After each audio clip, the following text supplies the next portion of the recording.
In the quiet understory of the forest, where leaves decay and sunlight flickers, mushrooms grow in a world of their own. Their appearance seems almost magical. One day a patch of earth is bare, the next it's dotted with delicate caps. For centuries, we've gathered these mysterious organisms, first as foragers and later as cultivators, trying to unlock their secretive life cycle. Today, the journey of edible mushrooms from the forest floor to the gourmet kitchen is a story of science, patience, and a deep appreciation for nature's subtle rhythms. Mushroom cultivation starts with understanding that fungi aren't plants. They don't need sunlight. Instead, they thrive in darkness, feeding on decaying organic matter like fallen logs, straw, or compost. The cultivator's first job is to recreate this forest environment, making it both nourishing and clean. Sterility is absolutely key because a single stray mold spore can ruin the entire process. It's a delicate balance of mimicking nature while keeping out unwanted guests. The heart of mushroom growing is the mycelium, a web of fine white filaments that acts like the fungus's root system.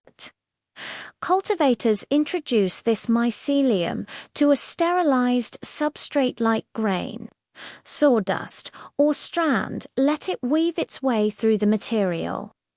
During this phase, the mycelium is like a silent architect, building the foundation for the mushrooms that will soon appear. It all happens in a controlled environment with stable temperatures, high humidity, and just the right amount of airflow, mimicking the calm consistency of the forest soil. Once the substrate is fully colonized, it's time to signal the mycelium to fruit. In nature, this happens with environmental changes: a drop in temperature, a rush of fresh oxygen, or a change in moisture. In a grow room, we recreate these triggers. When the first tiny pins emerge, they look almost unreal. Miniature versions of the mushrooms they'll become, pushing their way into the air. Over the next few days, these pins swell and unfold with astonishing speed, transforming into full-grown mushrooms. Of course, different species need different care. Oyster mushrooms are generous, flourishing on simple materials like straw and growing in beautiful, fluttering clusters. Shiitake mushrooms are a bit more reserved, preferring hardwood logs or sawdust blocks and taking their time to reveal their earthy, savory caps. Then you have lion's mane, which grows in pale, cascading teeth that look like a frozen waterfall. Each species brings its own character, its own challenges, and its own incredible culinary potential. Once harvested, the mushrooms begin their second journey, the one to the kitchen. For chefs and home cooks, fresh mushrooms offer flavors that are both ancient and timeless. There's the deep umami of shiitake, the delicate nuttiness of oysters, or the surprising seafood-like essence of lion's mane. They can be sautéed, grilled, stuffed, simmered into broths, or turned into rich, complex sauces. Their ability to soak up flavors makes them incredibly versatile, while their own natural taste grounds a dish with wonderful complexity.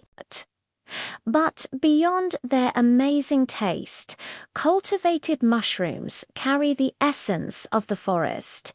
Every plate of mushrooms starts as a single filament in the dark, growing patiently through layers of organic matter.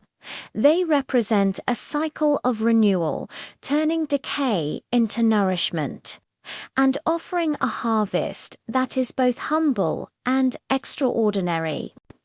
In the end, growing edible mushrooms is a dialogue between nature and nurture.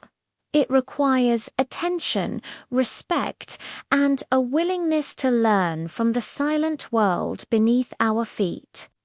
From the forest floor to the gourmet kitchen, mushrooms remind us that some of the most remarkable flavors grow not in bright fields or sunny orchards, but in the quiet, hidden corners where life constantly renews itself.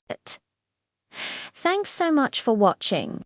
If you enjoyed this journey into the world of fungi, don't forget to like and subscribe for more content like this. See you next time.